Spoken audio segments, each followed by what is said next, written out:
अस्सलाम वालेकुम, आप लोग देख रहे हैं लर्न विद मी M9 और मैं आज आप लोगों को हमारा आज का टॉपिक है एटॉमिक स्ट्रक्चर।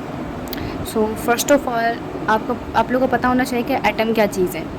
सही है, तो एटम जो है ये आप लोग किसी नोट डायरी में नोटबुक में आप लोग ये कॉपी कर लें क्योंकि ये की पॉइंट्स हैं। अब सबसे पहली बात है कि एटम क्या है।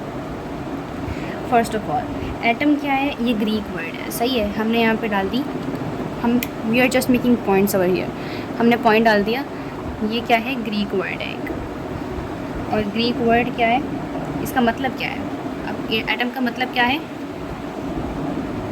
अनडिवाइडेड, मतलब कि ये आगे नहीं टूट सकता, डिवाइड नहीं हो सकता ये आगे। अब this is the basic information. अब इसको किसने बनाया था, ये कौन सेंचुरी में हुआ था, 5th सेंचुरी में हमारे पास आया था द वर्ड एटम। सही है, और ये किसने बनाया, डेमोक्रिटस। आप बस ये लिख दें, आपको समझ में आ जाएगी किस चीज़ की बात हो रही है। अब सबसे पहले क्या है कि एटम क्या है, एटम ग्रीक वर्ड है। सही है, अब क्या है एटम, दूसरी बात क्या है कि एटम अनडिवाइडेड है। ये अनडिवाइडेड है, ये उस सेंचुरी में बताया गया था कि एटम आगे ब्रेक नहीं हो सकता। Atom is the smallest particle, ये हर बुक में लिखा होता है कि एटम इज़ स्मॉलेस्ट पार्टिकल, हर चीज़ में एटम है। Everything is compose of atom. आपकी चाहे वो आपकी बॉडी है, आपके सेल्स हैं, कोई चेयर है, एनीथिंग। सही है, और ये क्या होता 5th BCE में ये डिस्कवर हुआ था एटम, कि एटम क्या होता है। और कौन से साइंटिस्ट ने किया था, डेमोक्रिटस ने। ये बातें आप लोग को याद होनी चाहिए। This is the basic information, आप लोग को ये दिमाग में रखनी होंगी, ये आप लोग को याद करनी होंगी। अब आ जाते हैं कि एटम किस चीज़ से मिलके बना है, क्या है, और उसकी कंपोजिशन क्या चीज़ है। जी, तो सबसे पहले हम कंपोजिशन ऑफ एटम पर आ जाते हैं कि एटम क्या चीज़ है। सही है, अब आप लोग को पता हो कि एटम जो है हमारी बुक में, अब सबसे पहले हम लोग आ जाते हैं कि एटम किस चीज़ से कंपोज है, किस चीज़ से मिलके बना है। आप लोगों ने देखा हो कि एटम का जो स्ट्रक्चर डिफ़ाइन किया होता है वो 6, 7, 8, 9 की बुक में जो बेसिक स्ट्रक्चर जो होता है वो एक राउंड से में होता है, लाइक दिस। अब क्या होता है, वो कहते हैं कि ये जगह जो है पॉजिटिवली चार्ज है, और क्या कहते हैं कि इसके साथ जो है ये जगह जो है वो क्या है, नेगेटिवली चार्ज है। इस तरह का कोई स्ट्रक्चर होता है। आप इसके ऊपर एक और बनाते हैं।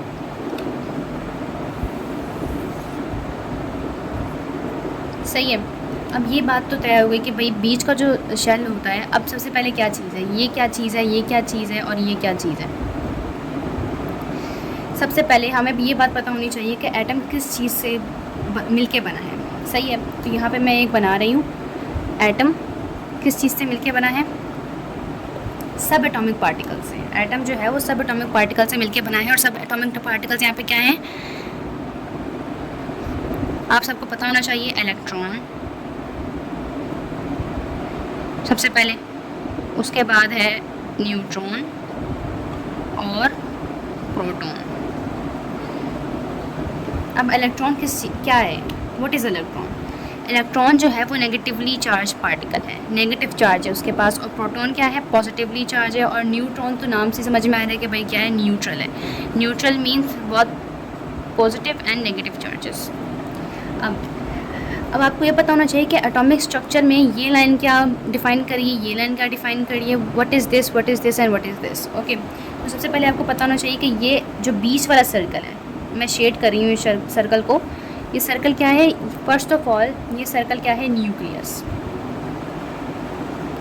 सही है, मैं थोड़ा सा नीट एंड क्लीन करके दिखा देती हूँ जी। तो सबसे पहले हमें जानना है कि ये पार्ट्स क्या चीज़ हैं, लाइंस क्या हमें डिफ़ाइन कर रही हैं। अब सबसे आते हैं कि बीच वाली लाइन क्या डिफ़ाइन करिए, बीच वाला सर्कल क्या डिफ़ाइन कर रहा है। तो सबसे पहले ये जो अंडा होता है बीच वाला, जो बिल्कुल सेंटर ऑफ द एटम होता है, उसको क्या कहते हैं, हम न्यूक्लियस कहते हैं। ये आप बार बार पढ़ेंगे तो आपके दिमाग में बैठ ही जाएगी ये चीज़। 9th में तो ये बेसिक चीज़ें नहीं है, आपको इससे पहले ही आपको ये कवर करना होगा। 6, 7 में आपको ये बात, ये जो सारी चीज़ें बता रही हूँ ये सारी बेसिक हैं, तो आपको ये बात दिमाग में रखनी होगी। जो मैं आपको आज बता रही हूँ वो आप एक जगह पे नोट कर लें, आप बना लें, ताकि बनाने से जो है ना इंसान को याद रहती है चीज़ें। तो आप ये चीज़ें जो है ना, मैं रिकमेंड करूँगी कि आप ये चीज़ें बना लें। तो बीच जो होता है, सेंटर ऑफ द एटम क्या होता है, वो न्यूक्लियस होता है। ये बात दिमाग में रखनी है फर्स्ट। अब सेकंड क्या है, what is this line called? ये इस लाइन को क्या बोलते हैं? इस लाइन को बोलते हैं शेल्स बोलते हैं। सही है, इन लाइंस को। और जो आखिरी लाइन होगी उसको क्या बोलेंगे? Outermost shell. Outer means आपको पता है सबसे आखिरी। सही है, इस लाइन को क्या बोलेंगे? जो लास्ट लाइन होगी, हम talking about the last line. And shells क्या है? शेल्स, या आप एक और जगह एक और चीज़ पे यूज़ करते हैं और ये कॉमनली यूज़ होती है, ऑर्बिट। सही है, तो शेल या ऑर्बिट एक ही बात है। तो ये क्या है? ऑर्बिट्स में इलेक्ट्रॉन जो हैं वो क्या कर रहे हैं? अपने ऑर्बिट्स में घूम रहे हैं या फिर अपने शेल्स में घूम रहे हैं। This is first shell, this is second, and then third, and then fourth, जितने भी आ रहे हैं आगे। सही है, ये बात हमारी कवर हो गई कि इसको क्या बोलते हैं, इनको क्या बोलते हैं और इसको क्या बोलते हैं। अब दूसरी बात ये है कि ये जो मैंने आपको सामने बनाया है, ये मैंने 2 शेल्स का बनाया है। जो शेल्स होते हैं ना, वो बहुत ज़्यादा हो सकते हैं। मीन्स आपने बनाया है कि एक ये न्यूक्लियस हो गया, अब ये 2, ये 3, ये 4, इस तरह से काफ़ी शेल्स हो सकते हैं। अगली बात है कि जो न्यूक्लियस होता है वो क्या होता है। सबसे पहले ये बात याद रखनी है। मैं इसे इरेज़ कर देती हूँ। तो अब न्यूक्लियस क्या होता है? अब न्यूक्लियस क्या होता है? जिसमें न्यूट्रल चार्ज होता है। सही है, आप इस बात से याद रख लें कि N for neutron and N for nucleus. Nucleus spelling भूल गई।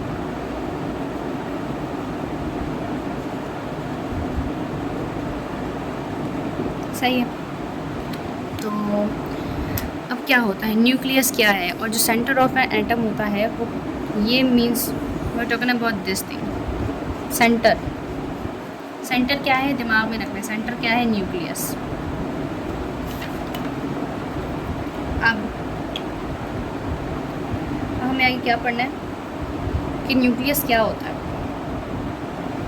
न्यूक्लियस क्या होता है? मेरी जो स्पेलिंग में मिस्टेक हो गई थी। न्यूक्लियस क्या होता है? अब मैंने आपको बताया था कि N for neutron and N for nucleus आ रहा है। अब न्यूक्लियस में कौन कौन से चार्जेस होते हैं? हमने बात की थी कि हमारे पास कितने चार्जेस थे? चार्जेस, हेडिंग आएगी चार्जेस। और कितने चार्जेस थे हमारे पास? हमारे पास 3 चार्जेस थे, एक इलेक्ट्रॉन, एक प्रोटॉन और एक न्यूट्रॉन। अब मैं आपको बताया था कि इलेक्ट्रॉन के पास कौन सा चार्ज था? नेगेटिव चार्ज था। प्रोटॉन के पास कौन सा चार्ज था? पॉजिटिव था। और न्यूट्रॉन के पास कौन सा था? पॉजिटिव प्लस नेगेटिव चार्ज था। तो न्यूक्लियस में क्या होगा? न्यूक्लियस जो होता है वो बेसिकली न्यूट्रल होता है, क्योंकि इसके अंदर क्या होते हैं? न्यूट्रॉन एंड प्रोटॉन होते हैं, इसमें कोई इलेक्ट्रॉन नहीं होता। तो हमारे पास जो न्यूक्लियस होता है वो किस चीज़ से कंपोज होकर मिल के बना होता है? हमारे पास जो होता है वो न्यूक्लियस बना होता है प्रोटॉन प्लस न्यूट्रॉन से मिलके हमारे पास क्या बना होता है? न्यूक्लियस होता है। आगे क्वार्क्स आते हैं और बाकी चीज़ें आती हैं, वो अभी हम नहीं पढ़ेंगे। हम सिर्फ बेसिक पढ़े हैं, just structure of an atom के, और वो किस चीज़ से मिलके बना है। तो हमारे पास न्यूक्लियस क्या काम करता है? न्यूक्लियस क्या होता है? बेसिकली इसके अंदर सिर्फ और सिर्फ हमारे पास ये 2 चार्जेस होते हैं। आप सिर्फ ये समझिए कि ये 3 हमारे पास फार्मूले हैं, and we are using this formulas in the atomic structure. Means हमारे पास स्ट्रक्चर है और इसके अंदर हम सिर्फ जो बात करेंगे वो हम सिर्फ इन 3 चार्जेस की बात करेंगे इसके अंदर। फिलहाल हम अब किस चीज़ की बात कर रहे हैं? हम ये बीच वाले सेंटर की बात करें कि इस सेंटर में अब कौन सा चार्ज होगा। हमने बात चार्जेस देख लिए कि बाहर हमारे पास कौन कौन से चार्जेस थे। सही है, अब हमें ये नहीं पता कि हमारे पास अंदर क्या चार्जेस हैं। अंदर हमारे पास क्या है? अंदर सबसे पहले क्या है चीज़? न्यूक्लियस है। न्यूक्लियस में क्या चीज़ है? प्रोटॉन एंड न्यूट्रॉन है इसके अंदर, मगर दोनों चार्जेस क्या हैं? पॉजिटिव। क्योंकि ये पॉजिटिव हैं तो ये जो बिल्कुल सेंटर होता है ये क्या होता है? न्यूट्रल होता है ये centre. Means it has no negative charge, इसमें कोई नेगेटिव चार्ज नहीं होता। अब हमने बात की थी कि यहाँ पे जो होते हैं, यहाँ पे भी हमारे चार्जेस जो हैं वो रिवॉल्व अराउंड कर रहे होते हैं, मगर हमें नहीं पता कि वो कौन से चार्जेस हैं। सही है, सबसे पहले आपको दिमाग में बात क्या रखनी है कि हमारे पास जो यहाँ पे चार्जेस होंगे, हमारे पास कौन से चार्जेस होंगे? नेगेटिव। चार्जेस का साइन से जो है ना नेम पता कर लें। हमारे पास नेगेटिव साइन है तो हमारे पास क्या आएगा? ये भी नहीं है, ये भी नहीं है, इलेक्ट्रॉन। हमारे पास क्या रिवॉल्व अराउंड कर रहे होते हैं? न्यूक्लियस के इर्द गिर्द जो होते हैं शेल्स में हमारे क्या अराउंड वो कर रहे होते हैं? रिवॉल्व कर रहे होते हैं इलेक्ट्रॉन्स, और electrons possess negative charge. Negative charge होता है इलेक्ट्रॉन्स के पास, सॉरी दिख नहीं रहा, इलेक्ट्रॉन्स के पास नेगेटिव चार्ज होता है। और हमारे पास क्या होता है, हमारे पास जो इलेक्ट्रॉन होते हैं वो रिवॉल्व अराउंड कर रहे होते हैं, और जो हमारे पास ये दो चार्ज होते हैं, ये दो चार्ज हमारे पास इन द सेंटर ऑफ होते हैं। मीन्स कि हमारे पास ये तीनों के तीनों जो चार्जेस हैं वो सारे के सारे इस जो स्ट्रक्चर है इसमें कंज्यूम हो रहे हैं, कोई भी चार्ज रिमेनिंग नहीं है, सारे के सारे चार्जेस यहाँ पे यूज़ हो रहे हैं। सबसे पहले क्या बात की थी हमने कि जो सेंटर ऑफ एन एटम होता है वो न्यूट्रल होता है, और उसको क्या बोलते हैं, न्यूक्लियस बोलते हैं। हमें सबसे पहले ये बात को चल के न्यूक्लियस बोलते हैं, और वो न्यूट्रल होता है। तो इसमें क्या होता है, इसमें प्रोटॉन और न्यूट्रॉन होते हैं, जस्ट सिंपल। इलेक्ट्रॉन को आप कैंसिल कर दें, proton and neutron centre of an atom में होते हैं, और जो रिवॉल्विंग अराउंड होते हैं वो जो लेफ्ट ओवर है क्या है, electron. Electron possess negative charge, और जो नेगेटिव चार्ज होता है वो क्या होता है, ऑर्बिट में रिवॉल्व कर रहा होता है। बस यही हमारे पास एक बेसिक वो है, ये आप दिमाग में रख लें। आगे मैं आपको बताती हूँ।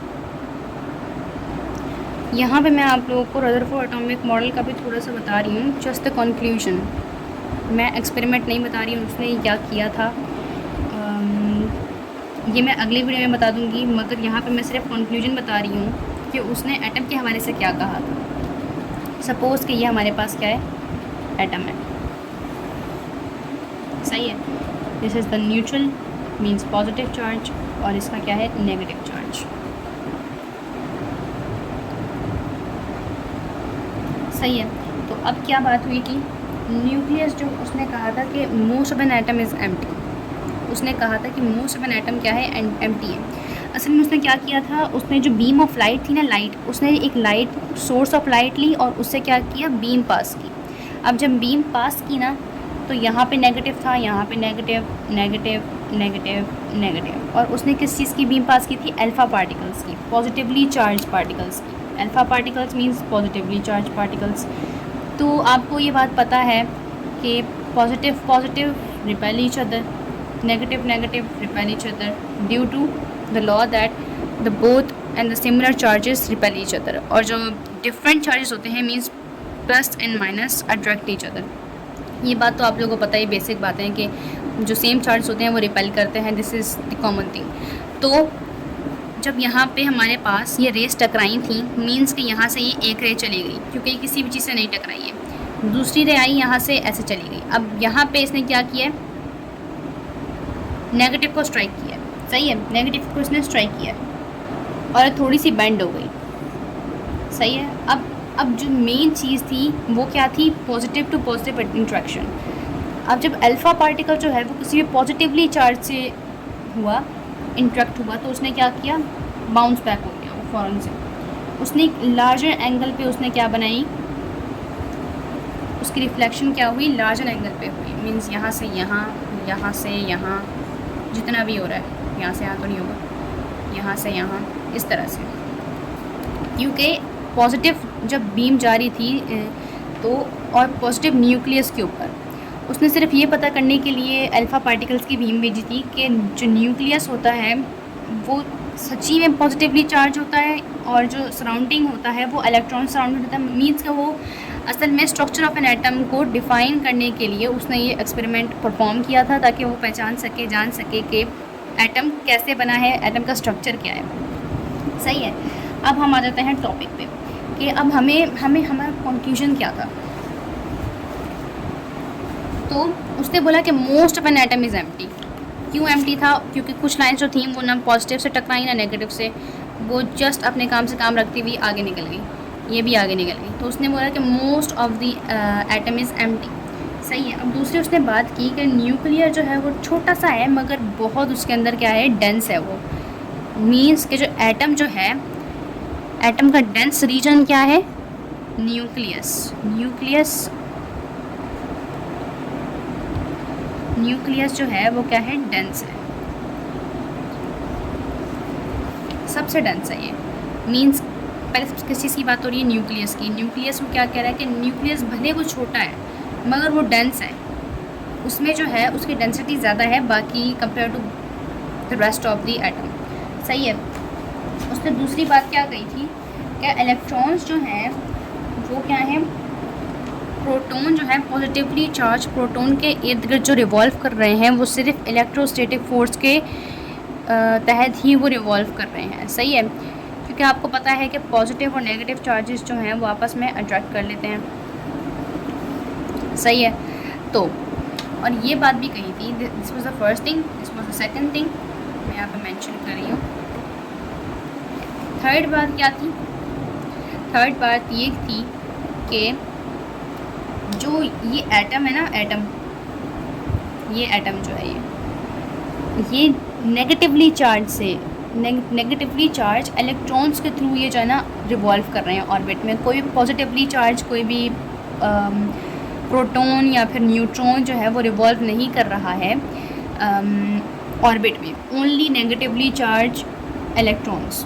बस ये याद रखना है कि this is proton plus neutron. सही है, इस पर प्रोटॉन और न्यूट्रॉन का कब्जा है। What is this? This is nucleus. किस चीज़ के ऊपर कर रहा है? प्रोटॉन और न्यूट्रॉन किस चीज़ के अंदर होते हैं? न्यूक्लियस के अंदर होते हैं। और जो सराउंडिंग होता है वो किससे होता है? इलेक्ट्रॉन से, जस्ट इलेक्ट्रॉन, बस। हमने सिर्फ चेंजिंग क्या की है स्ट्रक्चर में, हमने इलेक्ट्रॉन की जगह पे सिर्फ उसका साइन लगा दिया। What is that? Negative sign. और इसकी जगह पे हमारे पास पॉजिटिव साइन है, क्योंकि न्यूक्लियस पॉजिटिवली चार्ज रीजन और डेंस रीजन है। हमारे पास ये बातें क्लियर हो गई। अब आ जाते हैं आगे। आगे थोड़ा सा हार्ड है 9-10 के हिसाब से। अब ये बातें भी दिमाग में रख लें भाई। एक सेकंड में मिटा दूँ ज़रा।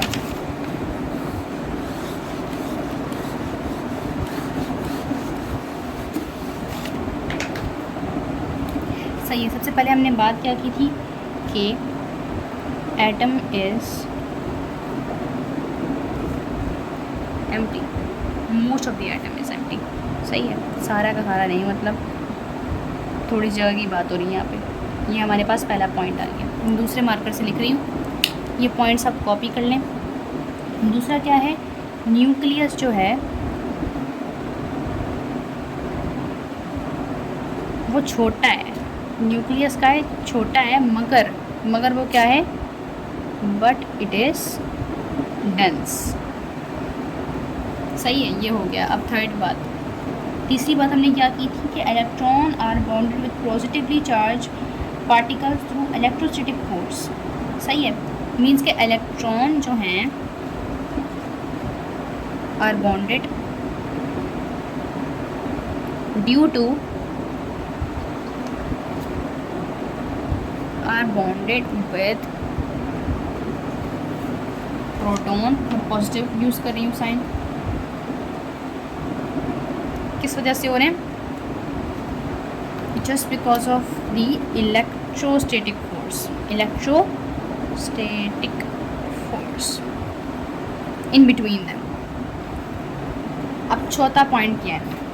चौथा पॉइंट हम थोड़े से उस पर आते हैं कि जो इलेक्ट्रॉन्स होते हैं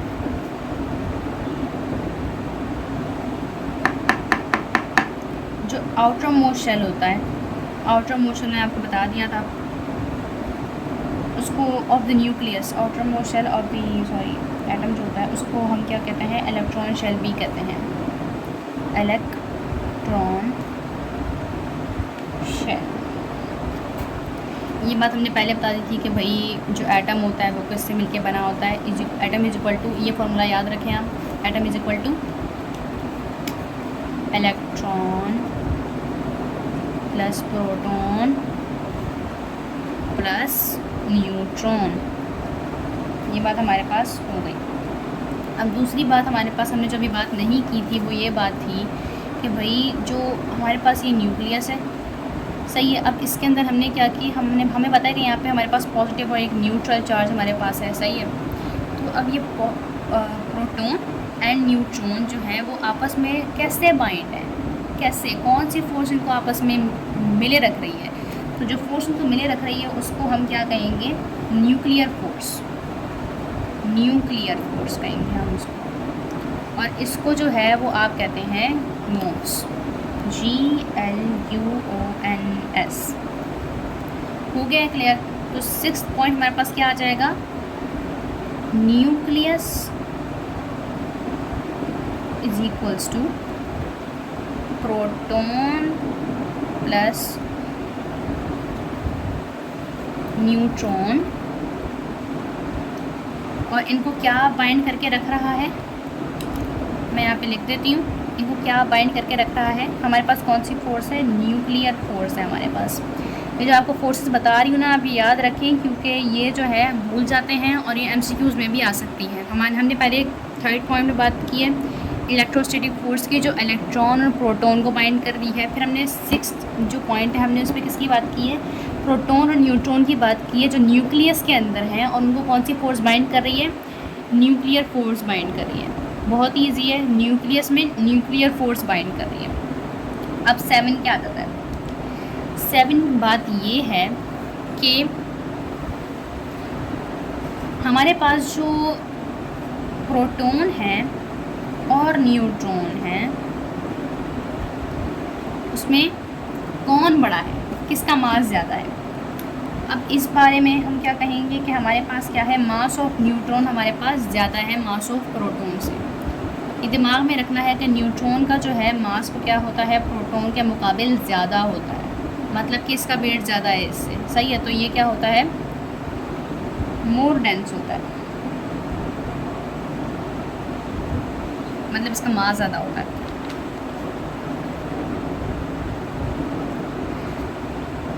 सही है। अब मैं 8वां पॉइंट इसको सबको रिमूव करके लिखती हूँ।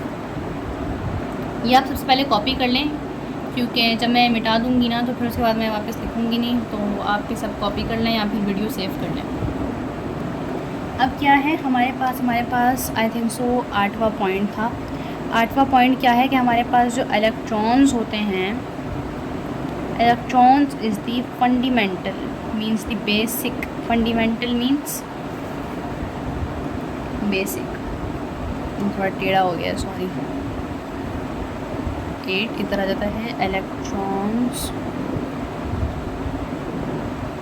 इस फंडामेंटल, मेरी थोड़ी सी राइटिंग बहुत गंदी है, थोड़ी सी बहुत ज़्यादा गंदी है मेरी writing. Electron is fundamental particle as compare to proton and neutron, सही है भाई। सिंध बोर्ड में ना as compare to federal board की तरह ही हो रहा है ये। तो आप जो है क्या करें कि जो आपका एक सेंटेंस है उसको आप थोड़ा सा और भी एक्सप्लेन करके लिखें। कोई बात नहीं कि अगर आपकी बात जो है वो टू द पॉइंट भी हो रही हो, आप उसको थोड़ा सा और डिफ़ाइन करें कि जो पढ़ने वाला हो, जो चक्कर हो, उसको जो है बात अच्छी तरीके से दिमाग में बैठ जाए कि चीज़ क्या है ये। आपको स्लैंग लैंग्वेज यूज़ नहीं करनी है, आपको नॉन फॉर्मल लैंग्वेज यूज़ नहीं करनी है, आपको फॉर्मल लैंग्वेज में क्या करना है, बिल्कुल सही सलामत लिखना है कि भाई इलेक्ट्रॉन फंडामेंटल पार्टिकल। आपको कुछ उल्टा सीधा नहीं लिखना है, बहुत से बच्चे जो ना ये गलतियाँ करते हैं। अच्छा, अब हम आ जाते हैं पॉइंट नंबर 9 पर, सही है। अब क्या है, ये तो बिल्कुल बेसिक ही बात है भाई कि एटम के अंदर क्या होता है, इक्वल नंबर ऑफ क्या होता है, मीन्स मैं यहाँ पे थोड़ी सी मैथ्स अपनी लगा लेती हूँ। प्रोटॉन जो होता है हमारे पास वो इक्वल टू होता है, इक्वल टू क्या होता है, हमारे इलेक्ट्रॉन्स, मीन्स कि जितने नंबर भी हमारे पास प्रोटॉन होंगे उतने नंबर के ही हमारे पास इलेक्ट्रॉन होंगे। ये बहुत ईजी है, इज इक्वल्स टू समझ जाए। प्रोटॉन जो हैं वो हमारे पास क्या होते हैं, इक्वल होते हैं। मैं यहाँ पे इक्वल का साइन यूज़ कर रही हूँ फॉर इक्वालिटी, कि हमारे पास अगर हमारे पास 2 प्रोटॉन्स होंगे तो हमारे पास 2 इलेक्ट्रॉन्स होंगे, और इन दोनों को मिला के हमारे पास, सो इजी। एंड देन भाई हमने यहाँ पे 4 प्रोटॉन लगाए और इधर हमें यहाँ पे भी 4 ही लगाने हैं, क्योंकि हमें पता है कि इलेक्ट्रॉन्स और प्रोटॉन्स क्या होते हैं, वो इक्वल होते हैं। ये नहीं हो सकता कि भाई अब हमारे पास जो है ना 6 प्रोटॉन हो और 5 इलेक्ट्रॉन हो, इट्स नॉट पॉसिबल। भाई नेट चार्ज जो होता है ना, नेट चार्ज वो क्या होता है, हमारे पास 0 होता है। Net charge is equals to 0, क्योंकि एटम जो होता है वो न्यूट्रल हो जाता है बिल्कुल। Atom is considered neutral, atom has different properties, atom की डिफरेंट प्रॉपर्टीज़ हैं depending upon arrangement elementary particles यहाँ पे किस चीज़ को डिफाइन करें, अरेंजमेंट, एटम की अरेंजमेंट किस तरह की हुई भी है, मैं यहाँ पे अरेंजमेंट किस तरह की हुई भी है, प्लस उसके elementary particles means elementary particles या सब एटॉमिक पार्टिकल्स, दोनों का मतलब एक ही है, सब एटॉमिक पार्टिकल्स। तो इनका मतलब हम क्या वो कर रहे हैं, क्या शो कर रहे हैं, हमारे पास ये क्या चीज़ें, electron plus proton plus neutron. ये एमसीक्यूज़ में अगर कहीं पे भी है तो आप ये बात याद रखें कि elementary particle and subatomic particles are both same thing. और इसमें क्या चीज़ आएंगी, इलेक्ट्रॉन, प्रोटॉन, ये 3 चॉइस आएंगे, सही है, ये 3 बनाए हैं, you just have to know this. आगे चलते हैं हम, अभी हमें कोई न्यूक्लियस की बात नहीं कर रहे हैं आगे, बस यहाँ तक था हमारे पास सिर्फ बेसिक बातें थी, हमने बेसिक बातें यहाँ पे हमने पॉइंट्स यहाँ पे मेंशन किए हैं, ये पॉइंट्स आप लिख लें एक जगह पे, और उसके बाद आप उसको इम्प्लीमेंट आप करें कि ये स्ट्रक्चर से जो है वो कितने मिलते जुलते हैं, और स्ट्रक्चर को एक काम करें आप लेबल करके कर लें कि ये चीज़ है, ये चीज़ है, तो आपके दिमाग में रहेगी कि भाई ये चीज़ें मैं आपको बना के दिखा भी देती हूँ एक बार। हमने क्या बात की थी, this is just an oral test. हमने क्या बात की थी कि दिस इज़ कॉल्ड न्यूक्लियस, हो गई बात क्लियर, भाई ये न्यूक्लियस है, बात हो गई। उसके बाद क्या है आगे, what is this, this is the outermost shell, outermost shell. अब हमने एक और बात भी की थी भाई कि इसके अंदर हम कौन कौन चार्जेस रखते हैं, we are just talking about the 3 fundamental charges which are electron, proton and neutron. और हमने क्या पॉइंट भी लिखा था कि हमारे पास फंडामेंटल चार्ज कौन सा है, बेसिक, स्टार बना दें इसके ऊपर, this is the fundamental charge, सही है। अब हमने क्या बात की थी, हम इन 3 चार्जेस को इस एटॉमिक स्ट्रक्चर में हम फिट करने की कोशिश करते हैं। अब first of all what is this, this is nucleus, हमने बात क्लियर कर दी। अब न्यूक्लियस के अंदर मैंने क्या बताते हैं कौन कौन चार्जेस हैं, प्रोटॉन, सॉरी ब्लू पेन से लिख देती हूँ, प्रोटॉन है इसके अंदर प्लस न्यूट्रॉन है, सही है, ये हमारे पास बात क्लियर हो गई। हमारे पास सिर्फ न्यूक्लियस के अंदर क्या है, प्रोटॉन, हमारे पास न्यूट्रॉन है। अब दूसरी बात हमारे पास क्या थी कि कोई चीज़ यहाँ पे भी घूम रही होती है, चक्कर काट रही होती है यहाँ पे, वो क्या चीज़ होती है जो यहाँ पे चक्कर काट रही होती है। अब हमने क्या बात की थी कि negatively charge electrons are revolving around the positively charge nucleus. हमारे पास कौन सा चार्ज आएगा इसके अंदर, we are talking about the negatively charge, और नेगेटिव चार्ज किसको रिप्रेजेंट करता है, इलेक्ट्रॉन्स को, ये इलेक्ट्रॉन नेगेटिव चार्ज, प्रोटॉन का क्या था, positive, P positive, neutron neutral charge plus and negative. So हमारी ये बात हो गई क्लियर, ठीक है। हमने क्या बात की थी यहाँ पे कि जो हमारे पास जो फोर्स, हम now we are talking about the forces, हमारे पास लेबल हो गया कि क्या चीज़ थी क्या नहीं थी। अब हम आगे बात कर रहे हैं कि फोर्सेस कौन सी यहाँ पे चल रही हैं। हमारे पास जो ये प्लस का साइन है, इस प्लस के साइन पे मीन्स के हमारे पास जो फोर्स थी वो कौन सी थी, न्यूक्लियर फोर्स, और यू कैन से ग्लोन्स। हमारे पास ये वाली फोर्स थी जो प्रोटॉन और न्यूट्रॉन को आपस में कंबाइन करके रख रही थी, GLUONE, सही लिखा है। अब हमारे पास एक और भी फोर्स थी, हमने यहाँ पे 2 फोर्सेस की बात की थी इस वीडियो में। तो फोर्सेस, दूसरी फोर्स क्या थी, negative and positive. Negative and positive charges को कौन सी फोर्स बाइंड कर रही है, बहुत इजी है, आपको बस दिमाग में रखना है, व्हाट इज़ दैट फोर्स, मैं यहाँ पे लिख रही हूँ, सॉरी हाफ आ रहा है, इलेक्ट्रोस्टैटिक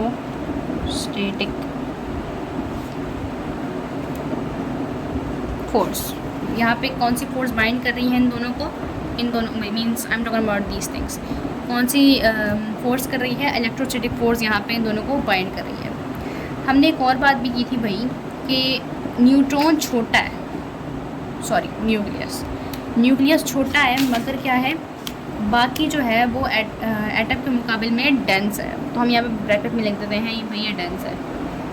सही है, बात क्लियर होगी। एक और बात भी की थी कि हमारे पास जो होता है वो atom, most of the atom is empty. हमने जो एक्सपेरिमेंट किया था रदरफोर्ड ने, उसका कंक्लूजन क्या था कि हमारे पास वन कंक्लूजन वाज दैट कि भाई हमारे पास जो ये एटम है ये क्या है, हमारे पास most of the atom is empty. ये बात भी हमारे पास क्लियर हो गई, हमने ये बात भी कर ली थी। सही है। अब हमने एक और बात भी की थी भाई, हमने एक और बात क्या की थी कि हमारे पास जो होता है वो एटम में क्या होता है, इक्वल नंबर ऑफ चार्जेस होते हैं। Proton is equal two electron. सही है, ये बात भी क्लियर हो गई हमारे पास, ये बात भी क्लियर हो गई। This is for the nucleus and atom is considered as neutral. अब एक और बात भी थी हमारे पास कि एटम कौन कौन सी चीज़ों पे डिपेंड करता है, मीन्स के उसकी प्रॉपर्टीज़ क्या हैं। यहाँ पे मैं हम छोटी सी हेडिंग डाल देती हूँ यहाँ पे प्रॉपर्टीज़ की। ये आप ना ये वाला जो मैं बना रही हूँ ना, इसको आप कॉपी कर लें ताकि आपके दिमाग में रहे। सही है। प्रॉपर्टीज़ क्या हैं, एटम की प्रॉपर्टीज़ क्या हैं। हमने क्या बात की थी, एटम दो चीज़ों के ऊपर डिपेंड करता है। फर्स्ट इज़ अरेंजमेंट, कैसे वो अरेंज हुआ है।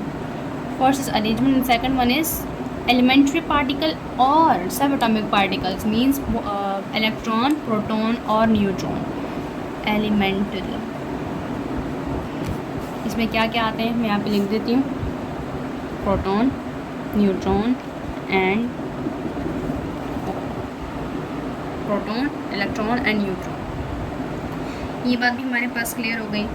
न्यूट्रॉन जो है वो ज़्यादा डेंस है, न्यूट्रॉन डेंस है, तो I am using this lines for showing the dense region, dense charge. तो जो न्यूट्रॉन है वो क्या है, प्रोटॉन से ज़्यादा उसकी जो है मास उसका ज़्यादा है उससे। और इलेक्ट्रॉन हमारे पास फंडामेंटल पार्टिकल था, हमारे पास ये क्लियर हो गया है। Everything is clear. हमने शुरू से बात की इस टॉपिक के ऊपर, हमने उसके बाद उसके पॉइंट्स बनाए, उसके बाद हमने उन सारे पॉइंट्स को एक पेज पे हमने लिख दिया। पहले पॉइंट्स बनाए, उसके बाद हमने ये लिख दिया। आप थोड़ा साफ़ सुथरा से लिखिएगा, मैंने यहाँ पे थोड़ी सी कंजूसी मारी है। तो इसी के साथ मैं वीडियो का इख्तिताम करती हूँ। और अगर कोई चीज़ नहीं समझ में आई हो या फिर कोई प्रॉब्लम हो, समझ में नहीं आ रही हो नेट से या फिर कहीं से भी, आप बाकी जगह से भी हेल्प ले सकते हैं।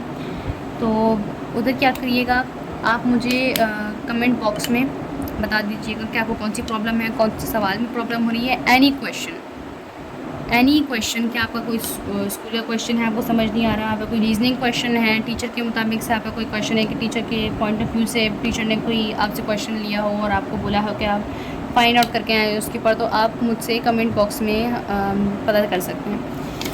और अगर कोई पेपर्स वगैरह की प्रॉब्लम हो, मैट्रिक के पेपर्स तो वैसे भी मिल गए थे आप लोग को, और 9 के भी आप लोग को मैंने यहाँ पे पोस्ट कर दी थी, मैंने शॉर्ट्स के अंदर दे दिए। तो उसके मुताबिक कोई प्रॉब्लम हो तो आप बता सकते हैं। और मैथ्स के जो हैं मेरे पास MCQs वगैरह हैं according to class 9 chapters of maths, तो मैं आपको वो भी आप साथ शेयर कर दूँगी। और इसी के साथ मैं अपनी वीडियो ख़त्म करती हूँ। अल्लाह हाफिज़।